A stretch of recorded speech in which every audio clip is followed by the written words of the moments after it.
This is St. Louis on the Air from St. Louis Public Radio. I'm Elaine Cha.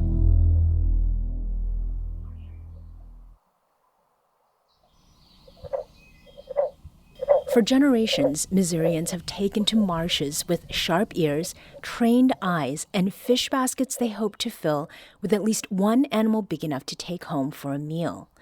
And the animal at the center of this long-time cultural practice is, you guessed it, the humble frog. STLPR's Lauren Brennecke recently reported on this tradition, and she joins us now to talk about it. Lauren, welcome to the program. Thank you for having me.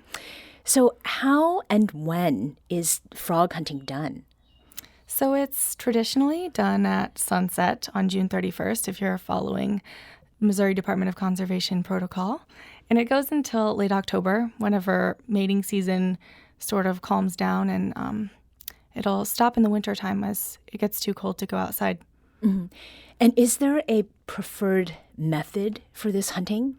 Yeah, so you said earlier gigging, and a lot of people aren't totally familiar with what that is, but it's just one way to go frog hunting.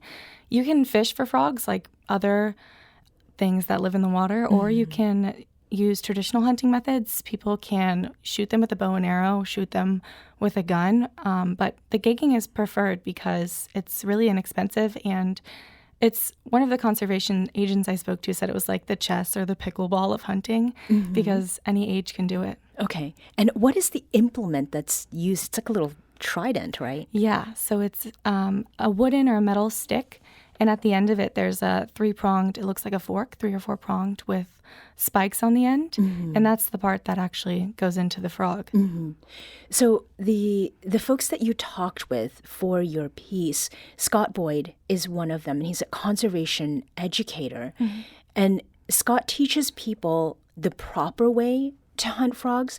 So what does an improper way involve? Yeah, with frogs, there's actually a little bit of a margin of error you can make bigger than something like squirrel hunting, which is another thing that people do. Sometimes they don't die immediately if you're gigging improperly or gigging with improper tools. So he teaches how to maintain the equipment, even though this equipment is less high maintenance than some others. So he teaches about making sure that the animal is ready to be fully harvested by the time you're ready to cook it, and also making sure that you're doing it responsibly, so not doing it in a pond that's too small to have next season be ready for frogs if you take all these out now, and how to identify which frogs can actually be harvested. And how do you identify that?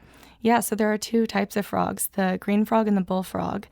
Any size is game, though. So if you see one, there's a way to tell with its ears how far back its ears are on its head. And also, I think with the bumps, so you can tell by that. But when you're gigging in the dark, it's kind of difficult to tell. So the Missouri Department of Conservation does have like a whoops policy. But those are the most common frogs in Missouri. So it's not likely that you'll find another variety of frog. And you mentioned nighttime. Is there a particular reason that nighttime hunting is that it's better, even if that darkness makes it more difficult to see what you're doing? Yeah, I think at nighttime, you can legally do it during the day. At nighttime, though, frogs come out. They're nocturnal. And the hunter's flashlights will gleam against the frog's skin, and that's how they can identify where they'll get them. Also at night, it's easier to hear the croaking, whereas during the day you'll hear cars, other things going by. Nighttime is the best time to do it if you want to do it effectively. Right. And where is this happening? So it's anywhere that has a large enough body of water to support frogs. There are some places in St. Louis City where you can find frogs in a puddle. If you can find them, it's fair game as long as it's not private property. Okay. So you went to St. Charles to do this, right? Yeah, just outside. And was it a successful night out? By conservation department standards, no. We only got 1 frog on the night of. You can get up to 8. That's the limit. They weren't as loud this season, which was unexpected because of the cicadas. People thought they'd be eating well. But on some nights, I remember you can get, it's 8 per person. So I remember people getting 8 per person, and then it's a feast. Oh, wow.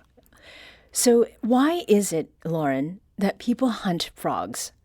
That's a I could answer that with a variety of ways, but I think now, since people aren't hunting most of the time near us for survival, it's kind of a communal way to bond with families, and it's passed down. So the tradition itself hasn't changed much, really, ever since flashlights were invented, probably. So it's a fun, cheap way to get together with family and also kind of connect on a generational basis. People are using the same recipes that they used hundreds of years ago. So speaking of recipes, how is it that the frog is prepared? I mean, are they using all of it or is it just the legs? So hardcore hunters will use all of it. You can use the head as fishing bait later on. You can also use it for when you're planting things. You can put it in underneath as a fertilizer. Okay. Traditionally, from what I've seen, you can just plop the heads back wherever they will be concealed, and a squirrel or something else will take care of them, eat them later on. You'll just use the legs. So people usually cut the legs off, fry them, batter them, eat them like chicken wings. And you made some Yeah. for us, right? I did. And how did you prepare those? So these ones, I did half of them fried in a pan and half of them in an air fryer, since I don't have a deep fryer at my convenience.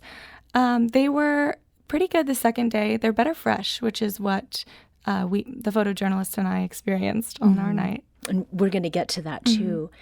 So, Lauren, in the course of your reporting on this, and specific to food sources, was there something that you wanted to learn about that you sort of hit dead ends with and that you're still interested in learning? Yeah, there were a couple things.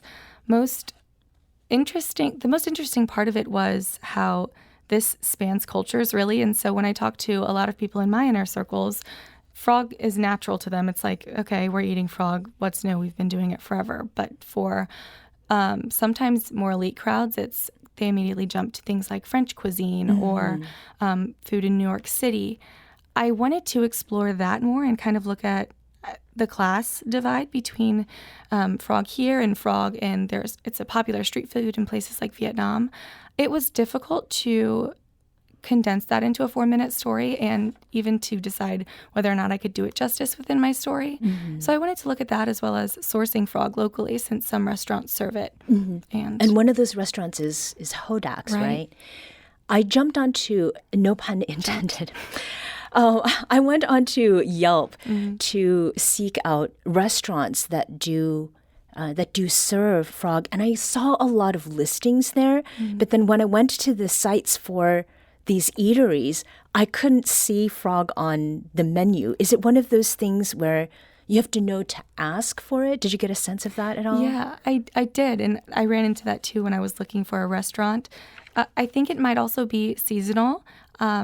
During the summertime, it might be easier to find, and if they're locally sourcing it, I did have trouble having people answer where they got the frog. Hodak's gets them from a normal commercial supplier, same place you get chicken wings, but I'm not sure, and that's something I'd love to explore more. Yeah. Now, social media is going to social media, and there were a couple of folks who saw a Facebook post about your piece, and they left disparaging and disapproving comments about folks who hunt and eat frog. What do you think those commenters are missing, Lauren? I think in order to have a conversation about that touches at all on hunting, I mean, we have to all agree you can have your stance on to eat or not to eat meat and to hunt or to not to hunt. But some people were upset at bringing a sort of spotlight to this quote-unquote culture. I think that's a big part of what they're missing, and it might be difficult to understand how much of an influence this has had on Missouri culture, not only frog hunting, but hunting in general. It's not just in the past either. A large majority of people that I know from my background did or still do hunt. And so other than that, my job as a journalist is to talk about what people are doing. And I think that's maybe something that people aren't used to hearing about. Yeah. So you mentioned photos earlier, and the pictures that go with your story, they're taken by STLPR's Sophie Pro. They're really striking. Now, Sophie had never been on a frog hunt. How is it that you prepared her? Yeah. Another interesting thing that I thought about when preparing Sophie is she's from New York. And so I wasn't fully aware of how much Sophie knew about going out hunting and going out to very far from urban places. I talked to her a lot about this might be disgusting for you to see, and you can stay as far as you want away from it as long as you think you get the shot. She was prepared for it, thankfully, but I could definitely understand taking someone out who hasn't been before. You would want to tell them that this is not going to be a clean process. Ethically clean, ? But physically clean, definitely not. It's messy, but it's fun. And so I talked to her a lot about that, and we're going to be tromping through some water. Yeah. And in the last 30 seconds or so, you have a personal connection to frog hunting because you used to go with your grandfather, and you were talking about your family. Is there something you learned in the reporting that maybe helped you understand what you were doing when you were a kid, sort of going out in the dark? Yeah, I think now that I'm looking back on it, I realize most people do it to get connected back to nature. And it sounds counterintuitive that you're taking away nature, but it's really, I connected with my grandfather in that way, that he just wanted to go outside and kind of place himself back into the ecosystem that we kind of feel disconnected from. Is he around to have seen this, and what did he think? Absolutely, he loved it. He still goes out frog hunting now, and he was proud that I'm bringing some country to the city. Lauren Brennecke is a reporter at St. Louis Public Radio. Lauren, thank you so much for joining us. Thank you.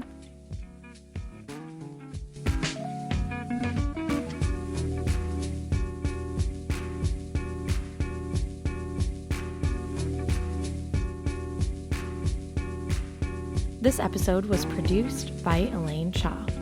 Audio engineering and podcast design by Aaron Dorr. Our executive producer is Alex Hoyer.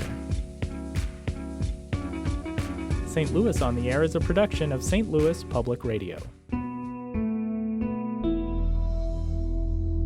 Understanding starts here.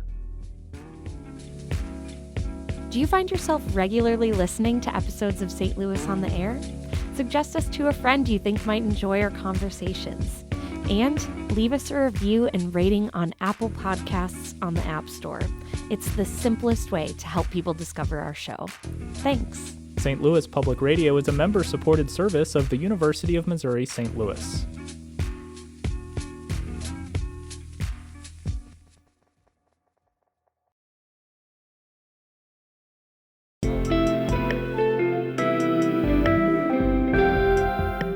The Gateway brings you the day's news each weekday from around the St. Louis region and the state capitals in Jefferson City. Our schools are accredited. We don't need this bill. And Springfield. How many more years must pass before lawmakers see time is of the essence? I'm Abby Larico. Join me each weekday for The Gateway on the STLPR app or wherever you get podcasts.